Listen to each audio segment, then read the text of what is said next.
Middle High German, abbreviated MHG, is the term used for the period in the history of the German language between 1050 and 1350. It is preceded by Old High German and followed by Early New High German. In some uses the term covers a longer period, going up to 1500.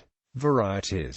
Middle High German is not a unified written language, and the term covers two main dialect areas: Upper German Alemannic Bavarian, East Franconian, South Franconian, Central German and Middle German, West Central German, Ripuarian, Franconian, Rhine Franconian, Middle Franconian, Hessian, East Central German, Thuringian, Upper Saxon, Silesian, High Prussian. The Middle Low German and Middle Dutch areas in the north are not covered by MHG. While there is no standard MHG, the prestige of the Hohenstaufen court gave rise in the late 12th century to a supra-regional literary language based on Swabian, an Alemannic dialect. However, the picture is complicated by the fact that modern editions of MHG texts have a tendency to use normalized spellings based on this variety, which make the written language appear more consistent than is actually the case in the manuscripts. It is uncertain whether the literary language reflected a supra-regional spoken language of the courts.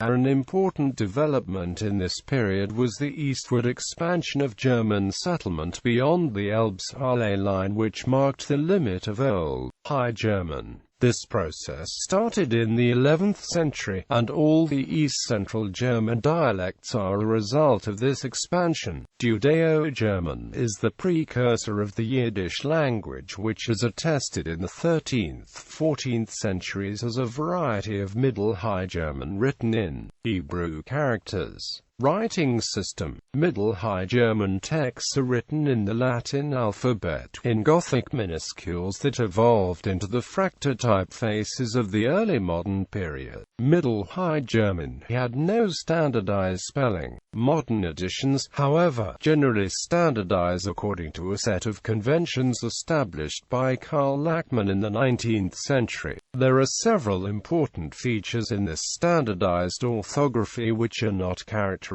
of the original manuscripts. The marking of vowel length is almost entirely absent from MHG manuscripts. The marking of umlauted vowels is often absent or inconsistent in the manuscripts. A curly tail Z is used in modern handbooks and grammars to indicate the per second or per second-like sound which arose from Germanic t in the High German consonant shift. This character has no counterpart in the original manuscripts, which typically use an LT, S and GT, or an LT, S, Z and GT, to indicate this sound. The original texts often use an LT, I and GT, and an LT, U and GT, for the semivowels, J, and with dot. A particular problem is that many manuscripts are of much later date than the works they contain, with signs of later scribes modifying the spellings, with greater or lesser consistency, in accordance with the conventions of their own time. There is also considerable regional variation in the spellings of the original texts, which modern editions largely conceal. Vowels. The standardized orthography of MHG editions uses the following vowel spellings: short vowels a, I, o, u and the umlauted vowels a, o, u, long vowels a, I, o, u and the umlauted vowels a, o, u,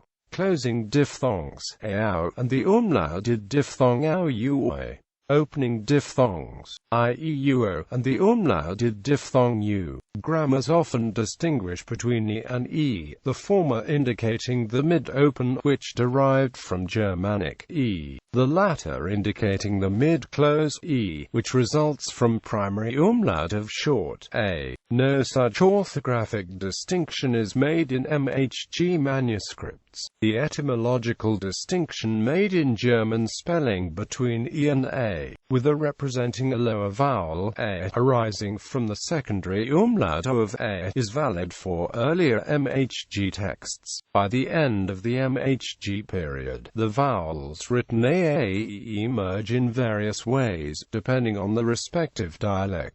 Modern Standard German keeps A separate and has merged A into written E and A. Consonants. The standardized orthography of MHG editions uses the following consonant spellings: stops and LT, PTK, CBD, GQ and GT, affricates and LT, PF, PHTZ, Z and GT, fricatives and LT, VFSZ, school CHH and GT, nasals and LT, MN and GT, liquids and LT, LR and GT, semivowels and LT, WJ and GT. The consonant Z most likely was or, sharing its place of articulation with T, and remains thus in modern dialects. The consonant S was most likely. It has been voiced word initially and intervocally in some dialects. In the later MHG period, or shortly after it, per second merges into word initially before consonants, and in the combination RSI. ER. In modern Standard German, the latter development has been partially undone, so that the combination spelled RST, originally pronounced RT, is now RST, probably due to spelling pronunciation. On the other hand, saint is still pronounced as T, word initially. In some dialects, notably Alemannic German, MGH per second merges into in other positions as well. Phonology. The charts show the vowel and consonant systems of classical MHG. The spellings indicated of the standard spellings used in modern editions. There is much more variation in the manuscripts. Vowels Notes. Not all dialects distinguish the three unrounded mid-front vowels. It is probable that the short high and mid vowels are lower than the long equivalents, as in modern German, but this is impossible to establish from the written sources. The E found in unstressed syllables may indicate a schwa. Diphthongs. MHG diphthongs are indicated by the spellings A, I, E, our, and U, O, having the approximate values of A, I, E, our, I, U, ye, and UO, respectively. Consonants. Precise information about the articulation of consonants is impossible to establish, and will have varied between dialects. In the plosive and fricative series, where there are two consonants in a cell, the first is fortis, the second lenis. The voicing of lenis consonants varied between dialects. MHG has long consonants, and the following double consonant spellings indicate not vowel length as in modern German orthography, but rather genuine double consonants: PP, BB, TT, DD, CK, GG, FF, SS, ZZ, MM, NN, UL, RR. It is reasonable to assume that X had an allophone after back vowels, as in modern German. Grammar. Pronouns. Middle High German pronouns of the first person refer to the speaker. Those of the second person refer to an addressed person. The pronouns of the third person may be used to replace nominal phrases. These have the same gender, number and case as the original nominal phrase. This goes for other pronouns, too. Personal pronouns. Note: the genitive form is used as an adjective and hence takes on adjective endings following the normal rules. This includes unser and iua, despite the fact that they already end in er.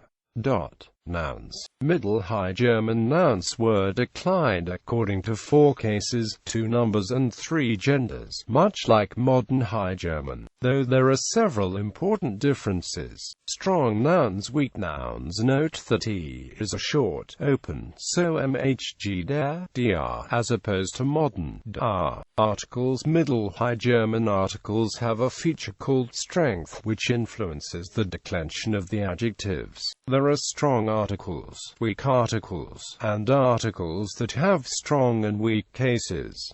Sometimes this feature is not constant in literature. The inflected forms depend on the number, the case and the gender of the corresponding noun. Articles have the same plural forms for all three genders. Definite article, the instrumental case, only existing in the neuter singular, is used only with prepositions von diu, ze diu, etc. In all the other genders and in the plural it is substituted with the dative von dem, von der, von den. Verbs were conjugated according to three moods, 3 persons, 2 numbers and 2 tenses. There was a present participle, a past participle and a verbal noun that somewhat resembles the Latin gerund, but that only existed in the genitive and dative cases. An important distinction was made between strong verbs and weak verbs. Furthermore, there were also some irregular verbs. Strong verbs. The present tense conjugation went as follows: imperative, 2.sg, nim, 2.pl, nemet present participle, nemente infinitive, nemen verbal noun, genitive, nemen, dative, ze nemen. The bold vowels demonstrate umlaut. The vowels in brackets were dropped in rapid speech. The preterite conjugation went as follows: past participle, genome and weak verbs. The present tense conjugation went as follows: imperative, 2.sg, suosh, 2.pl, suoshe present participle, suogente infinitive, suogen verbal noun, genitive, suochen, dative, ze suochen. The vowels in brackets were dropped in rapid speech. The preterite conjugation went as follows: past participle, geshuashe. Periodization. There are several criteria which separate MHG from the preceding Old High German period. The weakening of unstressed vowels to an LT, E and GT, OHG Tage and GT, MHG Tage. The full development of umlaut and its use to mark a number of morphological categories.